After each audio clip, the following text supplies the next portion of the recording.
기도하겠습니다.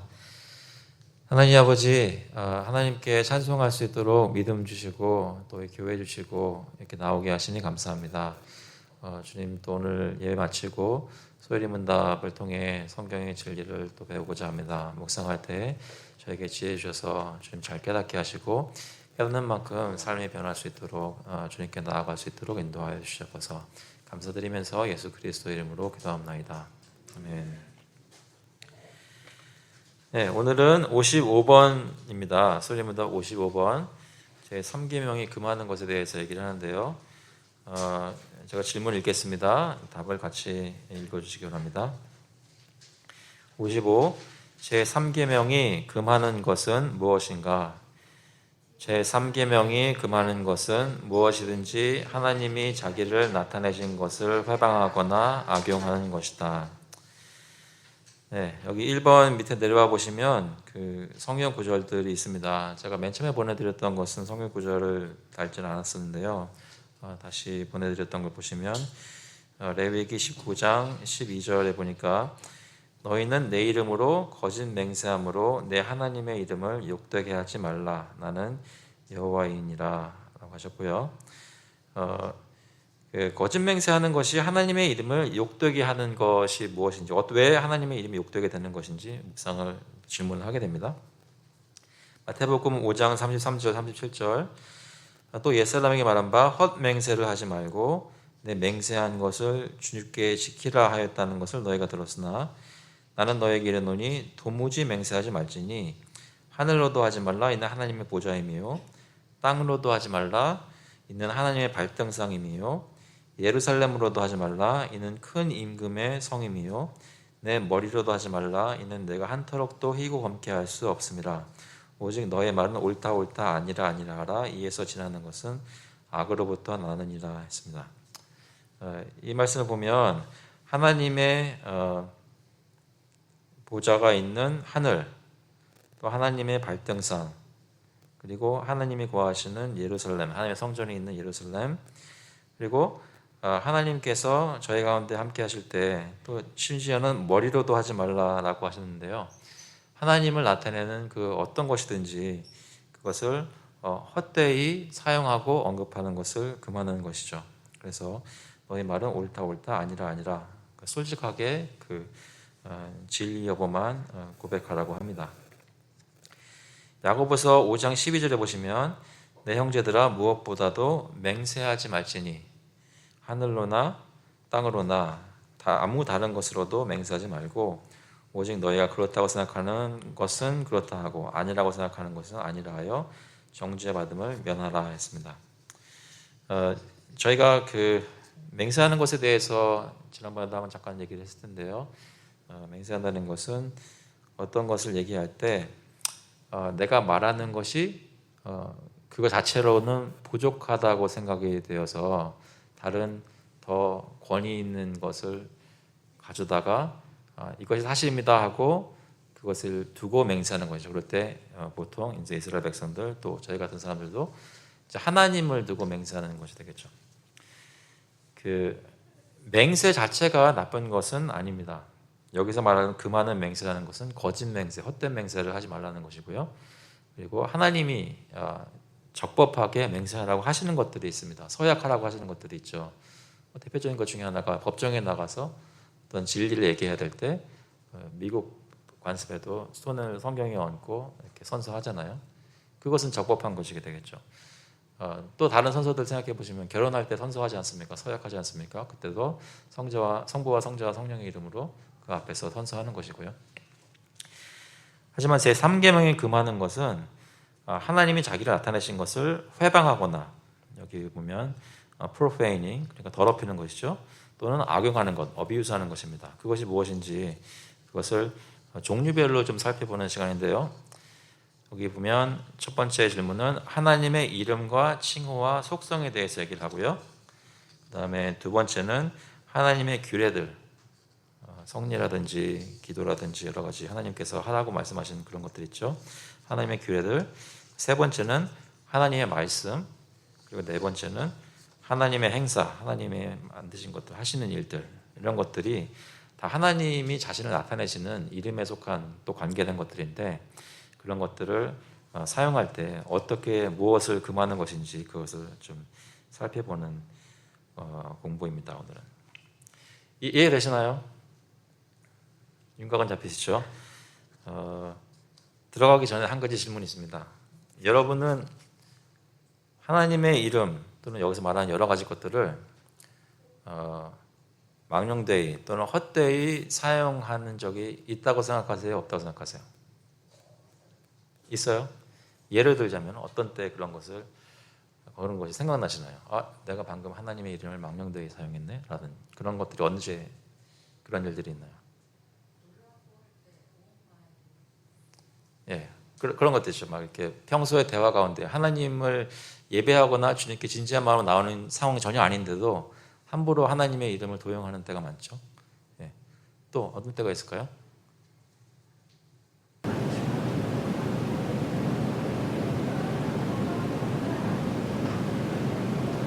갑자기 물어보니까 당황스럽기도 하죠. 물어봐서 이렇게 어청청한 시간을 만드시는 그렇게 생각하실 수 있는데요.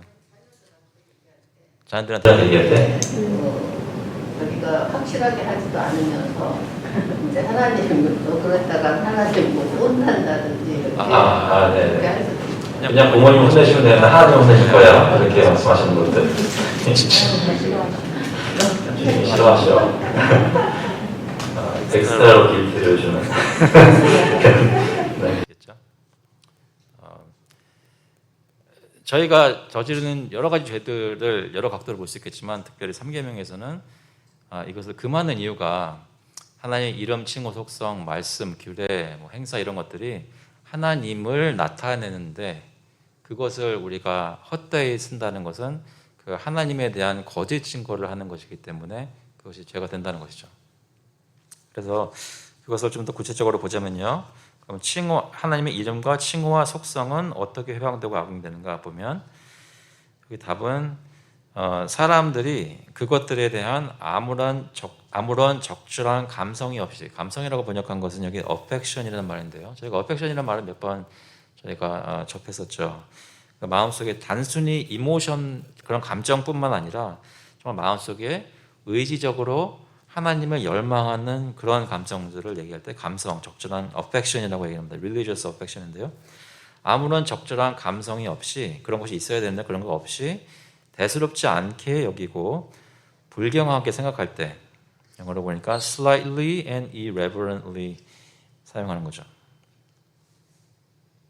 하나님의 이름을 떠올리면 그 귀하신 이름이 귀하게 대접받아야 하는 만큼 진지하게 생각하고 예배해야 되는데 그렇지 않고 그냥 아무렇지도 않게 별것 아닌 것처럼 생각하고 말한다는 거예요. 특히 그들의 마음이 하나님의 이름을 향해 멸시하고 미워하고 꺼려하는 것으로 채워졌을 때 사람들이 하나님을 믿지 않고 주님을 불신하고 하나님에 대해서 부정하거나 부인하는 그런 모습이 있겠죠. 말라기서 1장 6절 같이 한번 읽어보겠습니다. 내 이름을 멸시하는 제사장들아 나 만군의 여호와가 너에게 이르기를 아들은 그 아버지를 종은 그 주인을 공경하나니 내가 아버지일진데 나를 공경함이 어디 있느냐 내가 주인일진데 나를 두려워함이 어디 있느냐 하나 너희는 이르기를 우리가 어떻게 주의 이름을 멸시하였나이까 하는도다. 하나님의 백성에게 또 리더들인 제사장들에게 너희가 내 이름을 멸시하고 있다라고 accuse 하시는 것이죠. 근데 그 사람들은 오히려 언제 그랬습니까? 하고 반문합니다. 저희에게 혹시 하나님이 너희가 왜 나의 이름을 멸시하느냐고 물으신다면 저희는 무엇이라고 대답할까요? 그런 적 없는데요? 라고 발뺌을 할까요? 아니면 정말 그런 것이 있는지 살펴볼까요? 제 마음속에 적절한 감성이 없이 대수롭지 않게 불경하게 여기면서 하나님의 이름을 생각했다면 이런 것에 해당이 되겠습니다. 아까 말씀했던 두 번째는 아까 얘기 나왔던 사람들이 평소에 하는 대화 중에 오 주님, 오 하나님, 하나님 저를 용서하시옵소서, 하나님 저를 구원하시옵소서 같은 말들을 하면서 하나님의 이름과 칭호와 속성들을 언급할 때 그에 대해 불경하게 말할 때 아까 나왔던 예보다도 훨씬 더 거룩한 그런 말들인데 그 거룩한 말들을 내뱉으면서 마음속에는 전혀 그것에 합당한 생각이나 의도를 가지지 않고 말하는 것이죠. 하나님에 대해 말할 때 그들이 생각 없이 말하거나 그냥 습관적으로 그 말들을 할 때 하나님을 경외함이 전혀 없을 때, 저 예배 중에 회개 기도하잖아요. 그때 회개 기도할 때 어떤 기도하세요?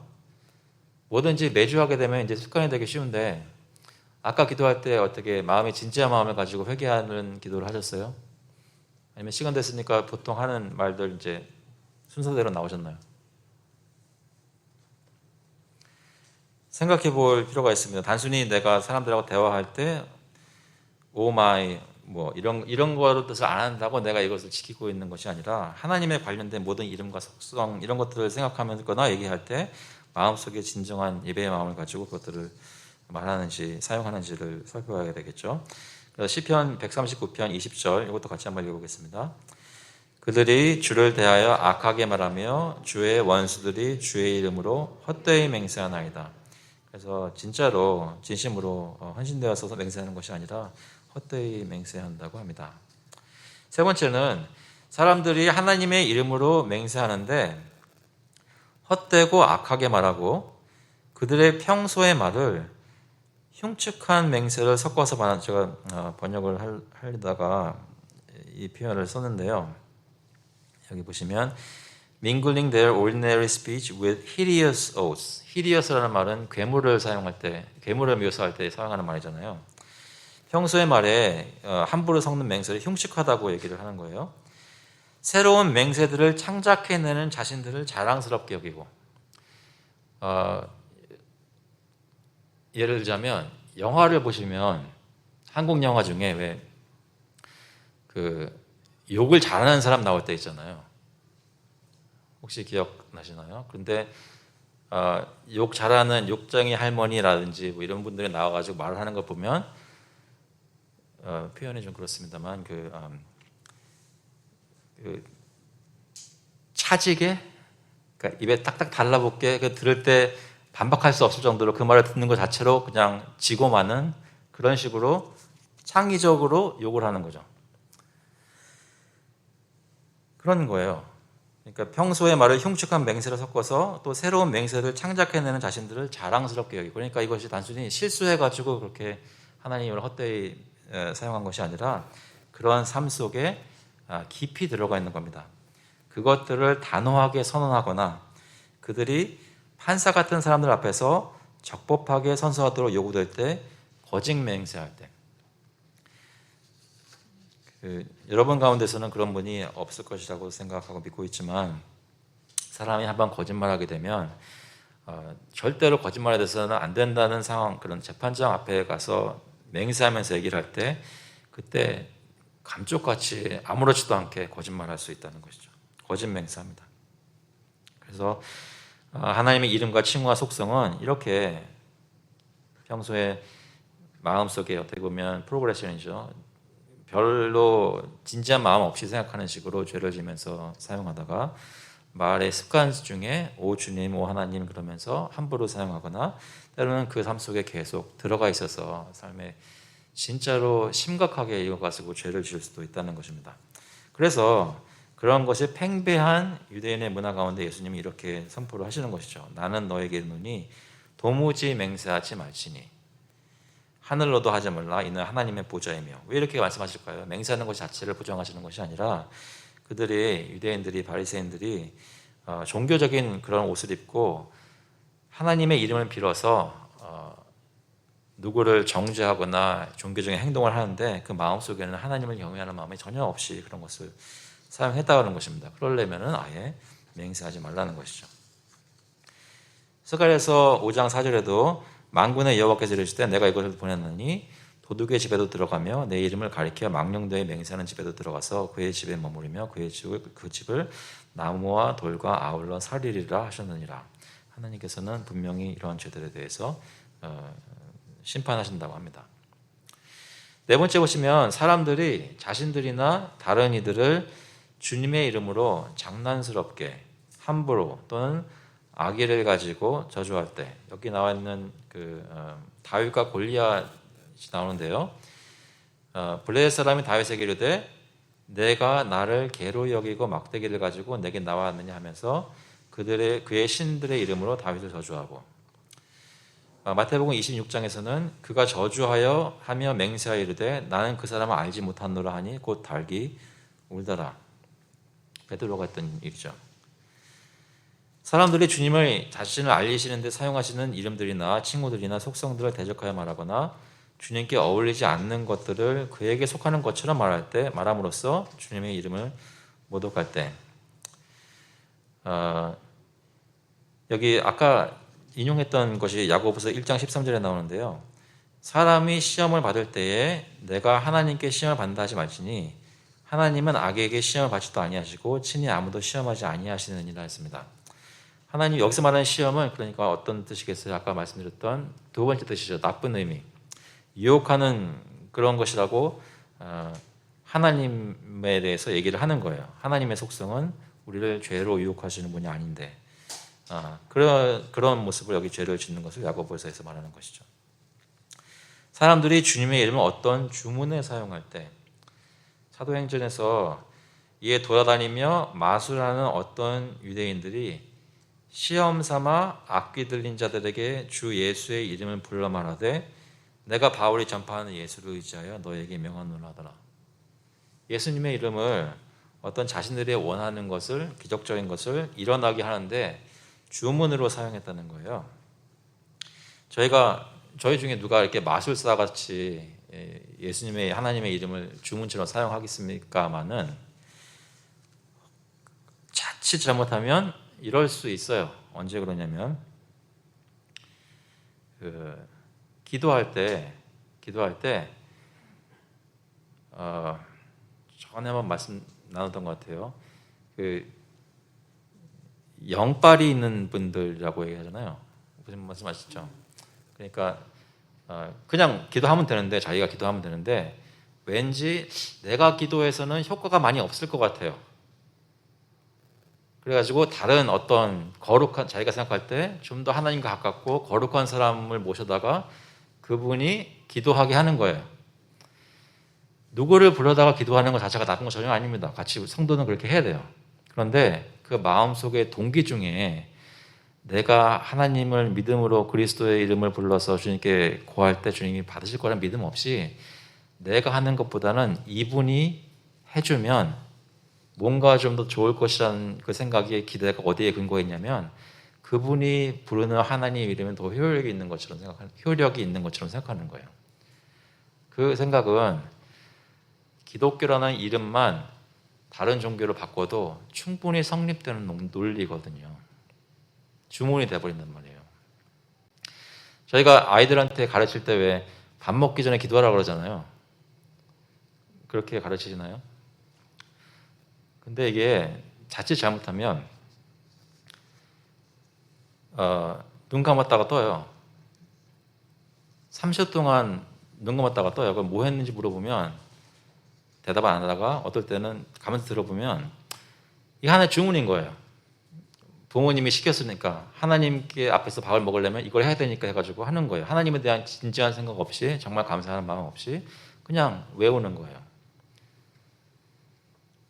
이런 얘기도 말씀드렸었네요. 그 소요리 문답을 전통적으로 가르치고 확실하게 자녀들에게 가르쳤던 그런 장로교회에서 큰 어떤 미국 여자분이 남편하고 결혼해가지고 나중에 고백을 했어요. 소요리 문답 1번, 2번, 3번 다 외웠는데 어릴 때 외울 때 뭔 말인지 몰랐대요. 그냥 입에 붙은 식으로 하는 거예요. 뜻은 모르고. 하나의 주문이 되어버리는 거죠. 하나님이 어떻게 생각하시는지를 생각해 봐야 됩니다. 우리가 하나님께 기도하는 것도 좋고 주님의 이름을 부르는 것도 좋은데 그 부를 때는 정말 주님을 부르고 주님을 믿는 마음으로 부르고 주님께 예배하는 마음으로 진지하게 불러야 됩니다. 그래서 그것이 이제 이름과 칭호와 속성에 대한 말씀드리고요. 두 번째로 보시면 하나님의 규례들은 어떻게 해방되고 악용되는가? 그것은 첫 번째로 사람들이 규례들에 참여하면서 불경할 때, 그러니까 기도하고 설교 듣고 하거나 듣고 찬양하고 또 성례, 세례나 성찬 같은 것을 참여하고 봤는데 또 하나님을 예배하는 그 어떤 부분 중에서 하는데 아무렇게나 하는 거예요. 다시 한번 설명드릴게요. 기도해요. 설교 들어요. 찬양합니다. 그리고 성례를 하는데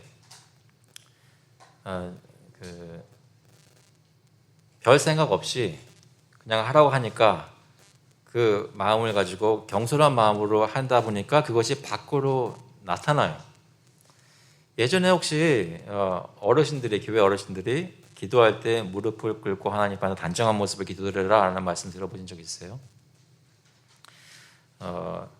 어떻게 보면은 율법주의인 것 같고 어떻게 보면은 형식주의인 것 같은데 원래 그 의도는 주님께 기도를 드리거나 예배를 할 때 그 마음속에 있는 것이 밖으로 나오게 돼 있다는 것이죠. 그래서 어떤 잘못된 모습으로 밖에 보이면 그것을 우리에게 경고가 되어서 하나님의 규례들을 회방하고 악용하지 못하게 하기 위해서 그런 것들을 얘기를 했다고 합니다. 무슨 얘기냐면 성경에서도 얘기를 해요. 전도서 5장 1절에 보시면 같이 한번 읽어볼게요. 너는 하나님의 집에 들어갈 때에 내 발을 삼갈지어다. 가까이 하여 말씀을 듣는 것이 우매한 자들이 제물 드리는 것보다 나으니 그들은 악을 행하면서도 깨닫지 못함이니라. 예배 드리러 나오는 데의 자세 자체가 그 사람의 마음의 상태를 나타내는 것들이 분명히 있습니다. 조심해서 적용을 해야 될 것은 이런 식으로 해야 내가 정말로 하나님께 헌신된 예배다라고 얘기하는 것은 율법주의가 될 수가 있겠지만 진짜로 내가 마음속에 생각할 때 하나님을 정말 예배하는 마음으로 나온다면 나의 행동이나 모습은 어떻게 할지 생각해 보게 됩니다. 그래서 고린도전서 14장 40절에도 외형적인 것을 무시하지 않죠. 모든 것을 품위 있게 하고 질서 있게 하라라고 합니다. 시간이 굉장히 많이 있기 때문에 잠시 다른 얘기를 드리면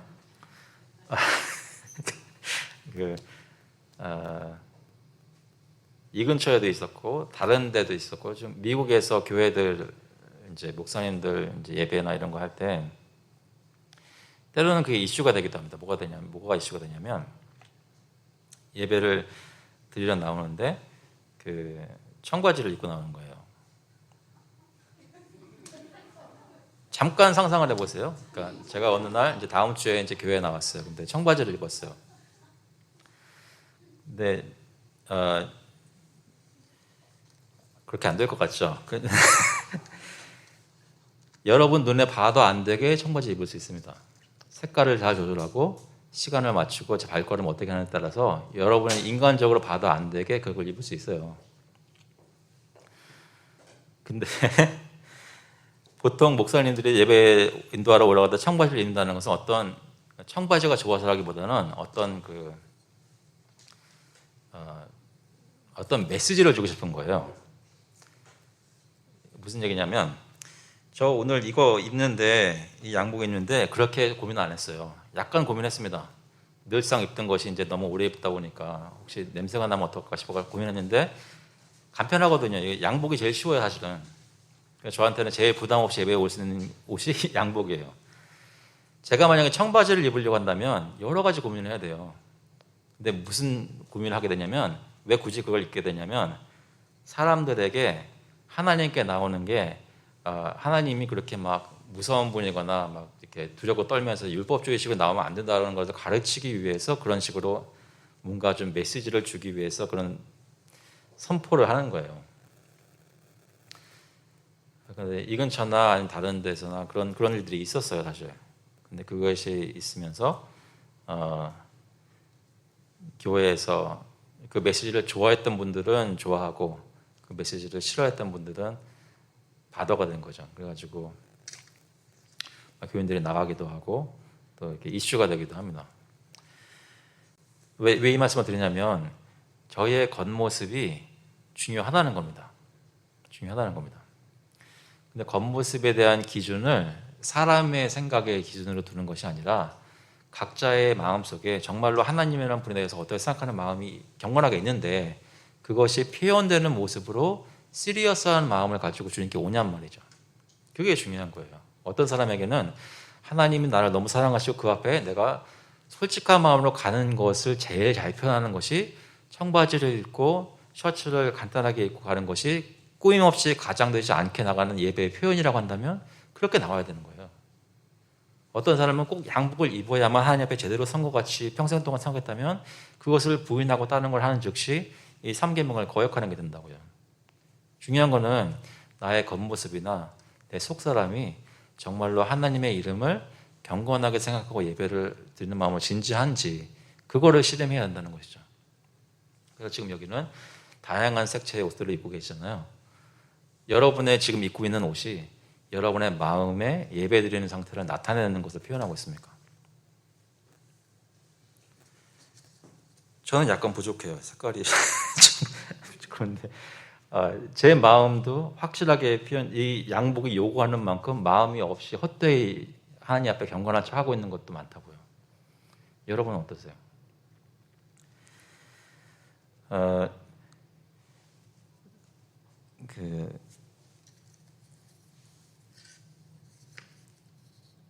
이번에 두 번째 보시면 사람들이 규례에 임하면서 그들의 내적인 생각의 자세가 가볍거나 형식적일 때 그들의 생각이 두리번거리고 헤매면서 그들의 마음이 죽어있고 무디어지고 그들의 규례 중에 섬기는 하나님의 미움에 매우 맞지 않을 때 영이신 하나님은 우리가 그를 예배할 때 주로 영적인 부분을 보신다라고 얘기를 합니다. 토마스 벤센트 목사님 같은 청교도들이 이런 걸 생각할 때는 진짜로 들여다보면서 그것을 대놓고 얘기를 하는 거예요. 여러분 오늘 혹시 예배 중에 내적인 생각의 자세가 가볍거나 형식적일 때 없으셨습니까? 혹시 생각이 두리번거리면서 딴 생각하신 분 계세요? 지금 혹시 딴 생각하시는 분 계십니까? 제가 언제 한번 설교할 때 의심하면 안 되는데 자꾸 의심이 돼요. 그래가지고 누가 속은 졸고 있는데 눈만 지금 뜨고 있는 것처럼 의심이 돼서 그래서 한번 약간 굳이 그렇게 약간 좀 자극적인 말을 해요. 그러면 제가 맞았어요. 눈초리가 달라져요. 자, 어제 말씀드렸죠. 여기 앞에 나와서 다 보입니다. 신기하게 다 보여요. 제 마음까지 포함해서 다 여러분도 보고 계시겠죠. 중요한 거는 저희의 생각이 두리번거리면서 하나님의 이름을 찬양하고 있는지 아니면 정말로 저희 마음을 다해서 주님을 찬양하고 있는지 영적인 부분에서는 어떻게 하고 있는지를 살펴보자는 거죠. 그래서 잘 아시는 요한복음 말씀 4장 24절 하나님은 영이시니 예배하는 자가 영과 진리로 예배할지니라. 그리고 가장 중요하게 사실 여기서 말하고 싶은 것은 이거죠. 사람들은 하나님의 규례를 회방하고 악용하는데 어떤 식으로 하는 게 가장 심각한 문제냐면 그들이 종교를 고백하고 규례에 참여하면서 세례도 받고 성찬도 참여하고 예배도 드리고 기도도 다 하는데 다른 이들은 그들을 종교적으로 여기지만 실은 하나님을 향한 마음이 인정받을 수 있는 아무런 진지한 노력이 없고 오히려 종교라는 것을 여기 좋은 의미에서의 뜻의 종교라는 말을 쓰는 거예요. 종교를 단지 탐욕이나 악의나 쾌락을 가리는데 사용할 때 하나님의 규례를 회방하고 악용하게 된다.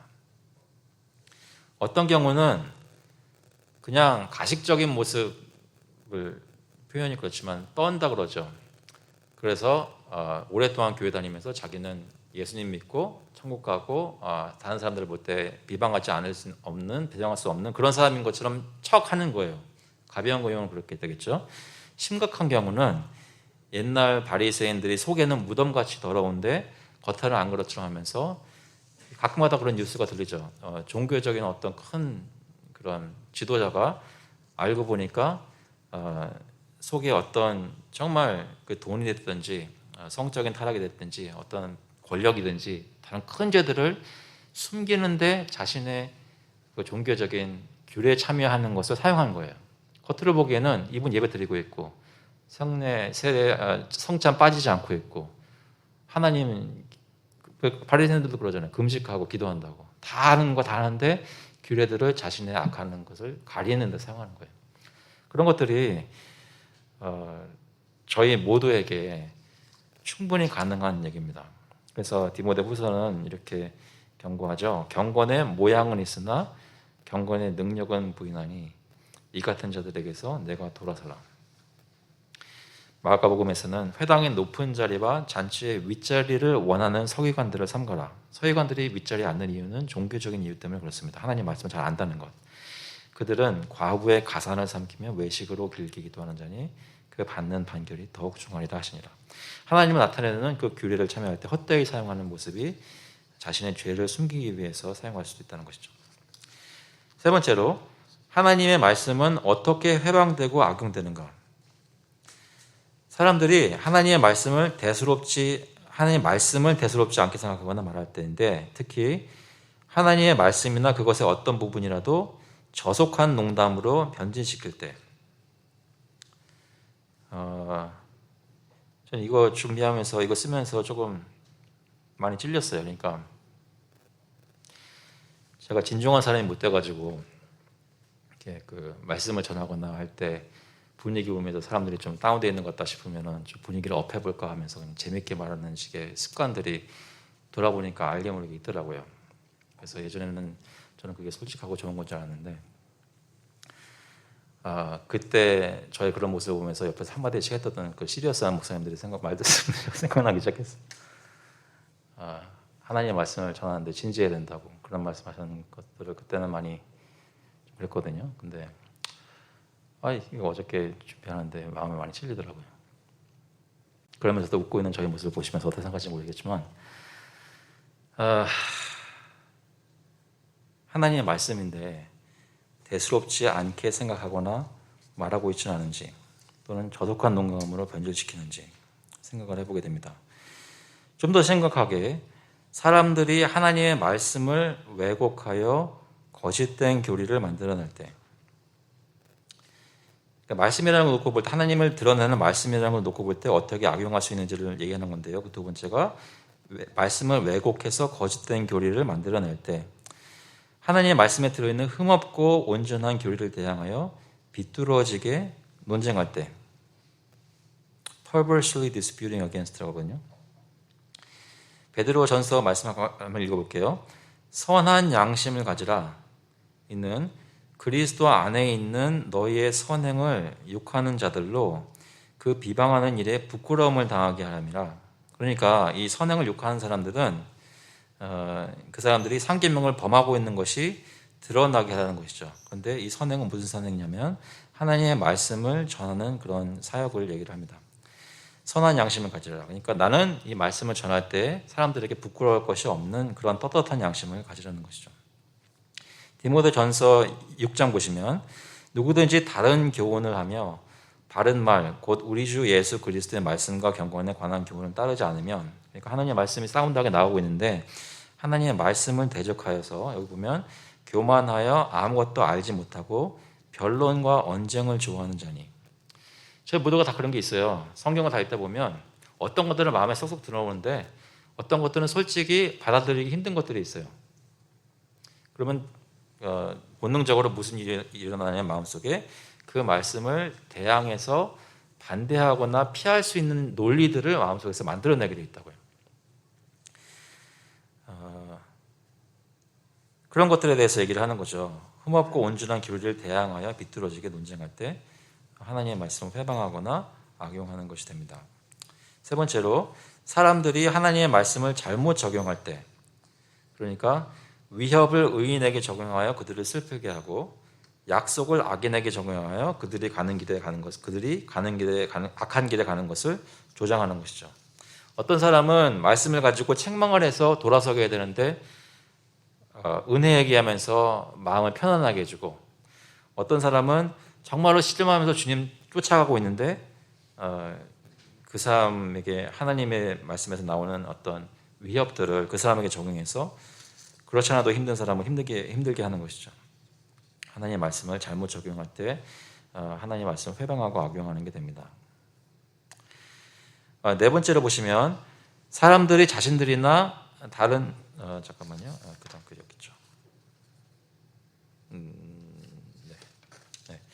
에스겔에서 보시면 내가 슬프게 하지 아니한 의인의 마음을 너희가 거짓말로 근심하게 하며 너희가 또 악인의 손을 굳게 하여 그 악한 길에서 돌이켜 떠나 삶을 얻지 못하게 하였은지요.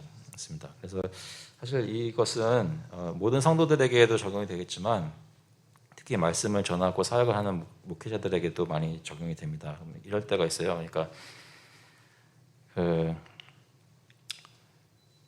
성도님들은 알아요. 그러니까 누가 잘했고 누가 잘못했는지. 근데 목사님들은 모를 때가 있어요. 근데 그거를 보면서 얘기를 할 때 잘못 상담하고 적용하는 거죠. 그래서 잘한 사람이 사실은 어떤 배경과 어떤 마음으로 어떤 순종을 하려고 하다 보니까 이렇게 된 건데 거기에 대해서 정죄를 할 때가 있고 어떤 분은 진짜로 힘든데 어떤 그것이 뭐 예배에 안 나온다든지 뭐 어떤 사업에서 어떤 선택을 한다든지 이런 것을 통해서 겉으로 그 목회자가 볼 때 그것을 보면서 이제 책망할 때가 있거든요. 그럴 때 하나님의 말씀을 회방하고 악용하는 게 됩니다. 하나님의 말씀은 바르게 적용이 돼야 되는데 그렇게 하지 못하는 것이죠. 그리고 마지막으로 하나님의 행사는 어떻게 회방되거나 악용되는가? 하나님의 행사는 다음과 같이 회방되고 악용된다. 한번 보세요. 사람들이 자신들의 육신을 애지중지하며, 이 표현이 좀 그런데요. 여기 영어로는 when persons pamper their flesh 이런 거예요. 이게 뭐냐면 그 육신적인 몸에 편한 것을 위해서 투자하는 것을 아끼지 않는 거예요. 모든 몸에 원하는 것을 다 주는 겁니다. 그러니까 표현이 뭐라고 쓸 수 있냐면 먹는 것을 얘기하자면 왠지 오늘 육개장이 당겨 그런 때가 있잖아요. 그럴 때 배도 이미 부르고 안 그래도 되는데 굳이 나가서 그 육개장을 사 먹는 거예요. 내 몸이 약간 피곤한데 사실 이 일을 해야 되는데 지금 일어나서 뭐 해야 되는데 몸이 피곤하다는 것 때문에 내 몸을 더 애지중지하면서 하기 때문에 거기서 자버리는 거죠. 그것뿐만 아니라 보면 정욕을 만족시키고 말을 굳이 많이 설명 안 드려도 무슨 말인지 아시겠죠. gratify their lusts. 그리고 하나님의 궁극적으로는 하나님의 모든 피조물을 사용함에 있어서 무절제한 겁니다. 그러니까 하나님의 행사를 회방하는 것에 적용되는 이유는 저희 몸이나 저희가 보는 모든 피조물들이 다 하나님이 하신 일의 결과인데 그것을 바르게 사용하지 않고 회방하는 것이 그 절제하지 못하는 모습 속에 나타난다는 것이죠. 그래서 로마서뿐만 아니라 다른 성경의 여러 곳에서 얘기를 자주 합니다. 로마서 13장 보시면 낮에와 같이 단정히 행하고 방탕하거나 술 취하지 말며 음란하거나 호색하지 말며 다투거나 시기하지 말고 오직 주 예수 그리스도로 옷 입고 정욕을 위하여 육신의 일을 도모하지 말라. 제가 어느 분 가끔 만났을 때가 있었는데요. 한 달이나 두 달에 한 번씩 꼭 만나 봬요. 근데 그분은 건강도 조심해야 되는 때가 있었어요. 근데 그때 꼭 이렇게 짜장면을 드세요. 그러면서 왜 짜장면 드세요? 했더니 한 달에 한 번씩은 먹어줘야 된대요. 그러니까 충분히 이해됐어요. 왜냐하면 저도 그런 게 있거든요. 물론 가끔가다 해소하면서 다 괜찮습니다. 그런데 그것이 약간 도를 지나치면 그러면 내 몸이 느끼는 내 몸이 바라는 원하는 것들을 그걸 채워주는 게 가장 중요해질 때가 있단 말이에요.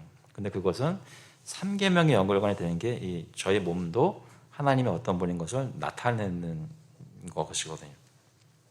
두 번째로 번창할 때 사람들이 하나님을 잊어버리고 그의 자비에 감사하지 않고 하나님의 인내하심과 너그러우심 때문에 자신들이 더 죄를 짓는데 힘쓰도록 할 때 호세 말씀 보시면 그들이 먹여준 대로 배가 불렀고 배가 부르니 그들의 마음이 교만하여 이로 말미암아 나를 잊었느니라. 이건 저희가 자주 보는 일이죠. 가난하고 힘들 때는 오히려 하나님을 찾다가 주님이 먹여주시기도 하시고 입혀주시기도 하시는 일들이 있다 보니까 배가 부르니까 마음이 교만하고 그래서 배가 부르고 마음이 교만하다 보니까 하나님을 잊게 돼요. 저희는 그런 일이 없으면 좋겠습니다. 저희는 지금 많이 배가 고프신 거예요. 교회적으로 보면 열심히 헌금해가지고 재정적으로도 필요한 거 다 공급받고 있는데 어떤 재정 상태가 되든지 배가 부르지 않았으면 좋겠어요. 왜냐하면 배가 부르면 교만하게 되어 있거든요.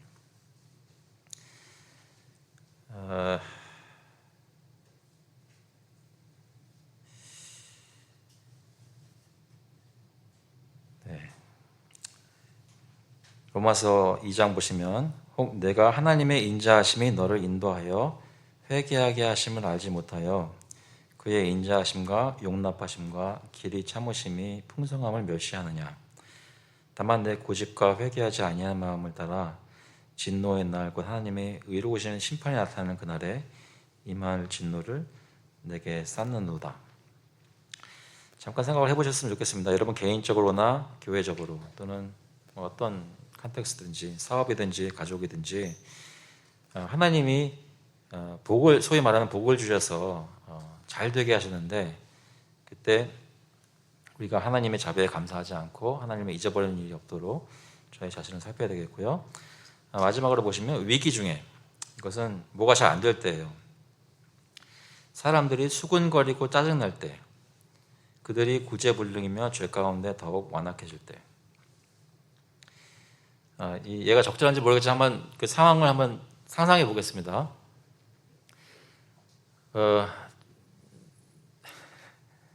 여러분 예를 들면은 이제 오펜더가 되니까 제 예를 들게요. 어저께가 아니라 지난주 같은 경우에 제가 안목에 정욕이 있나 봐요. 그러니까 사람들이 많이 왔어요. 현장에 많이 왔어요. 왠지 모르게 기분이 괜찮아요. 오늘따라 많이 오셨네. 괜찮아요. 만약에 여러분이 한두 가정씩 안 나와요. 그래가지고 팬데믹 한창일 때처럼 이제 막 제한한 것도 아닌데 2사람, 3사람 앉아 있어요. 그때 제가 어떻게 할까요? 저 짜증내는 거 보신 적 있으세요? 제가 짜증낼 때는 옆에 안 계셨으면 좋겠습니다. 아주 가관이에요. 그걸 굳이 알고 싶지 않습니다. 근데 지금 상상을 해보면 충분히 그럴 것 같아요. 왜냐면 제가 트랙 레코드가 있거든요. 그러니까 신학교 때 금요일 저녁에 성경 공부를 애들 데리고 하면 짜증나게 말을 안 들을 때가 있어요. 그러면 신학교 기숙사에 돌아와서 기도하면서 주님의 긍휼을 구해야 되는데 열받아서 친구 전도서랑 차이나타운에 밥 먹으러 갔거든요. 그러니까 사람이 번창할 때는 교만해지고 위기 중에는 짜증을 내요. 근데 그것이 도가 지나치면 그들이 구제불능이며 죄 가운데 더욱 완악해진대요. 하나님이 하시는 일이 저희를 만드시기도 하시고 저희 가운데 교회를 이루시기도 하시고 가정 가운데 자녀들 복도 주시고 여러 가지들을 다 하십니다. 그것들을 다 주시는 이유는 그것을 통해서 하나님을 알라고 주신 통로들인데 그것을 우리가 회방하고 악용하는 망령되이 일컫는 거예요. 그렇게 되면 저희가 주님을 양쪽으로 잊어버리거나 교만해서 잊어버리거나 짜증내면서 잊어버리거나 주님께로부터 멀어질 수 있습니다. 그때 저희는 이 계명을 기억해야 되겠죠. 무엇을 금하는지 맺도록 하겠습니다. 오늘 이제 집에 돌아가시면서 한 가지만 생각해 보세요. 여러분 삶 속에 주님을 나타내는 것이 무엇이 있는지, 하나님의 이름이든지 아니면 예배 중에 참여하는 규례든지 아니면 여러분 몸이든지 여러분 가족이든지 하나님을 보여줘야 되는 그런 모든 것들이 있어요. 그것을 내가 선하게 사용하고 있는지, 진지하게 하나님께 예배를 드리는 마음으로 사용하고 있는지 한번 생각해 보세요. 그래서 하나님이 금하시는 것을, 그런 것들에 대해서 금하시는 것을 저희가 살피고 멈추는 일이, 의식적으로 멈추는 일들이 있었으면 좋겠습니다. 혹시 질문 없으세요? 네. 네. 그래서 마음이 조금 답답할 때 아버지 주여 소리를 해요. 네. 그래서 한 번은 우리 아들이 아주 어렸을 때는 한 2, 3년 전에 엄마 무슨 일이 있어? 그 소리 듣고 딱 그래요. 왜 무슨 일이 있어? 마음이 답답해서 주여 아버지 소리가 네. 잘 나와요. 저는 그게. 네. 그래서 나는 엄마 별일 없어. 그랬더니 지도 이제 걱정이 돼서 그런 것 같아요. 근데 이게 주님 하나님의 이름을 회방하는 건가 좀 그게 좀 생각이 되는 게 제가 요인의 마음속에 들어보시는 건 아니고요. 그 말씀을 들어보면 그 정황상 마음속에 진짜로 탄식 나올 만한 그런 것들이 있는 상황에서 해결책이나 구원을 바라려고 할 때 주님이 붙잡아주는 거잖아요. 그런 것에 대한 표현으로 나오는 것이라면 정식 예배 시간이 됐든 아니든 주님께 부르짖는 진정한 솔직한 고백이기 때문에 그거는 망령되이 행하는 일컫는 것이라고 보여지지 않아요. 근데 이제 그것이 자칫 습관화돼서 그냥 별것도 아닌데 그냥 주여 주여 하게 나면은 그거는 그 상계명에서 금하는 것이 되겠죠. 근데 그것은 다른 사람은 잘 모를 것 같아요. 물론 다른 사람은 또 어느 정도는 알 수도 있겠지만 이제 본인이 그 하는 것도 괜찮은데 이건 어떠세요? 그러니까 주여 한번 하실 때 마음속에 잠깐 멈춰 보시고 정말 주님을 찾았는지 확인해 보시는 게 좋을 것 같아요. 근데 하나님을 부르는 것 자체를 금하는 게 절대로 아니거든요. 진짜로 부르고 있는 건지. 저희 제 아내가 여기 없기 때문에 한마디만 하겠습니다. 가끔 가다가 제 아내는 설거지를 하다가 예나야 그래요. 예나야 그래요. 그러면은 근데 저는 다 알아요. 예나를 부르고 있지 않다는 걸 알아요. 근데 예나야 그래요. 근데 저는 예전에는 그냥 마음에 예나를 너무나 사랑해서 그냥 갑자기 툭툭 튀어나오나 했거든요. 근데 모르겠어요, 솔직히. 왜 그렇게 이름 부르는지. 그것뿐만 아니라 제 아내뿐만 아니라 저희가 말하는 거나 습관 중에 그냥 아무런 생각 없이 그냥 말하거나 행동하는 거 꽤 많아요. 한번 이렇게 살펴보시면 좋겠어요. 제가 완벽할 수는 없지만 한번 진지하게 살펴봤으면 좋겠습니다. 주님의 특히 주님의 이름에 대해서. 또 다른 질문 없어요? 한번 기도하고 마치겠습니다. 하나님 아버지, 주님께서 저희 마음속에 여러 가지 생각과 또 마음 자세들이 있는데 특히 하나님을 향해서 또 하나님이 보여지는 것들에 대해 별 생각 없이 주님에 대한 생각을 잊고 그냥 사용했는지 다시 한번 바라보게 하시니 살펴보게 하시니 감사합니다.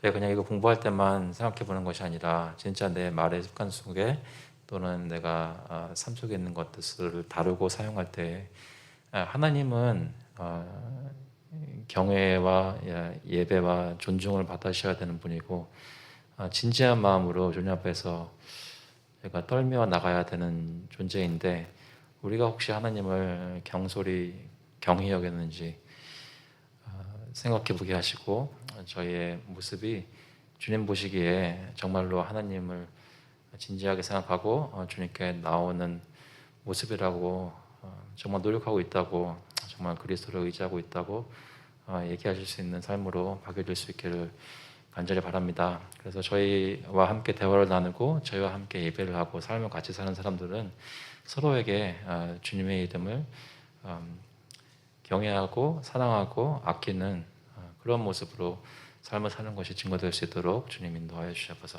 오늘 시간 주신 것 너무 감사하고 예수 그리스도의 이름으로 기도합니다. 아멘. 감사합니다.